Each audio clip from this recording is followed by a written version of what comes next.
Welcome to another AriasWave update.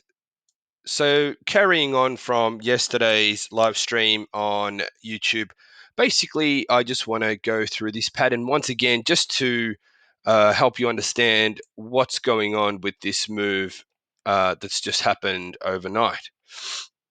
Now, I'm not too sure how much you've been following my work, but there are certain patterns that happen in a particular way, and they usually always come back, especially to the end of wave one when the pattern in wave two was expanded, right? So it's pretty clear that the B wave expanded to the upside, right? But you could see that as it reached the end of wave C in brackets, it started to get kind of weaker and even shorter than wave A in brackets, right? So therefore, that's why we had a bit of a downturn. But you'll notice that the downturn in C was followed by a zigzag. That's a D wave, right? And then we had basically the E wave.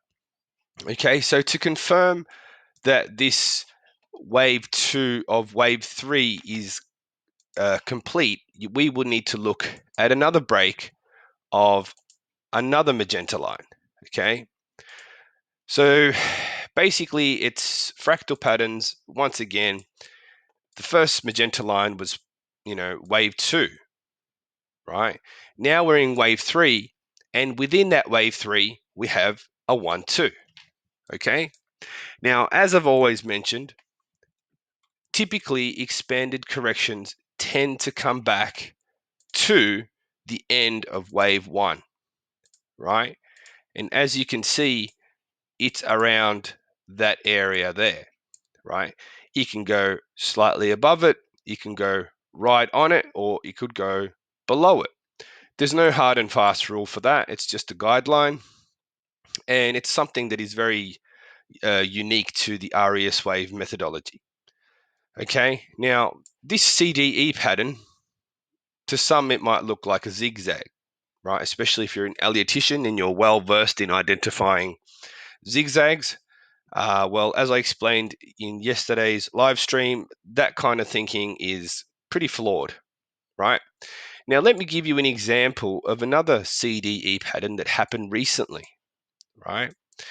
More recently, back here in July, when we had this B wave that expanded to the downside, and then we had a CDE pattern, right? If you can see that here, CDE. And then we had wave five, and that completed the move, right? Now, why this pattern happens is because there is always a set of waves that need to happen in a market, right? No matter how you look at it, the waves are always there. Otherwise, AriasWave would never have been possible to discover, right? So, of course, I teach this. Of course, it's growing. It's growing in popularity because it's accurate, right? Now, it gives you peace of mind as well. So, a lot of my members report feeling a lot more at ease with their trades, their investments, because simply put, they understand how the pattern will unfold, right? Now, I'm not saying I'm always 100% right, but that's usually because I'm tracking every tiny single wave. And once we see a rule that's broken, then it's very easy to make the next logical conclusion as to what that pattern actually is, right?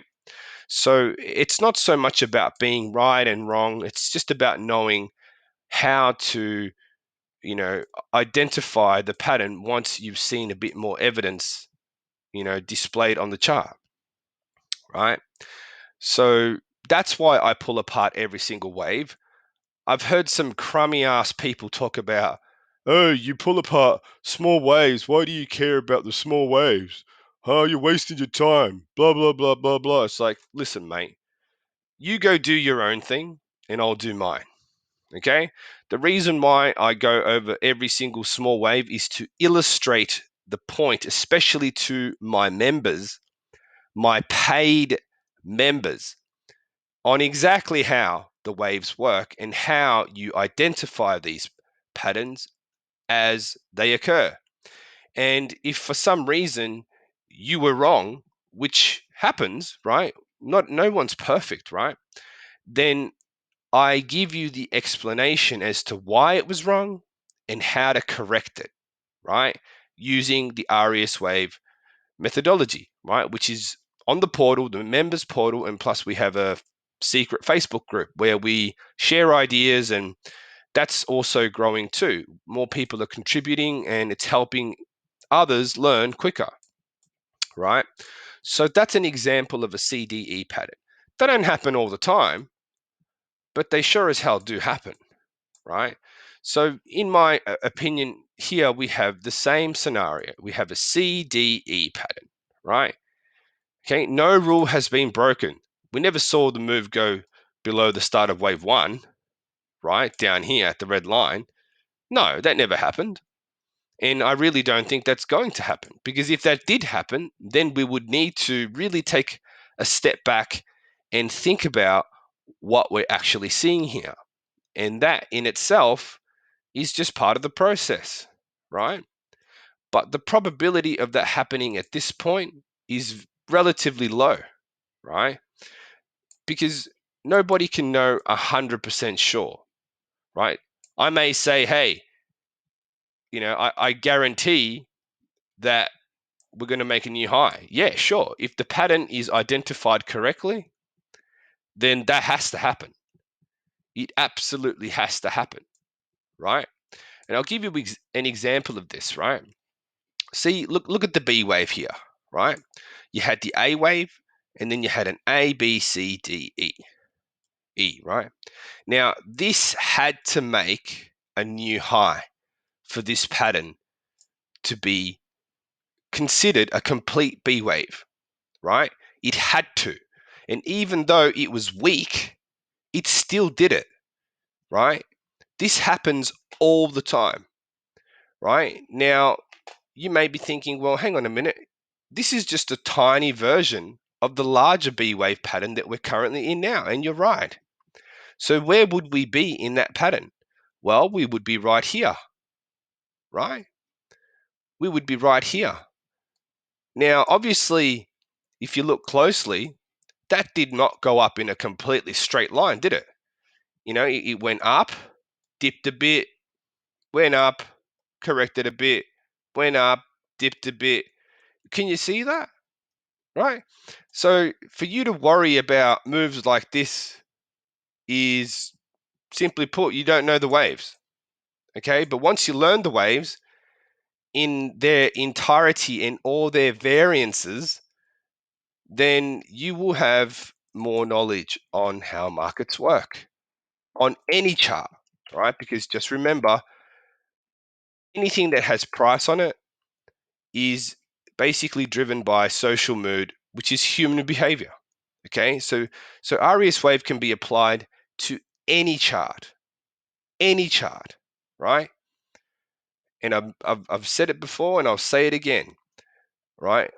Recently, I showed a chart of bond yields going back to 1100 AD, and you can see quite clearly that the patterns, even generations have passed, but the human collective psychology remains intact, and these patterns are always predictable, right?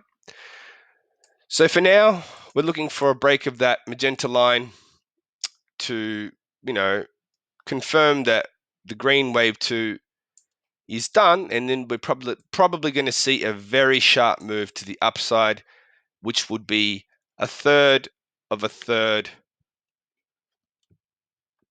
of a third wave, right? Which is the sharpest part of any 5-wave move. Okay.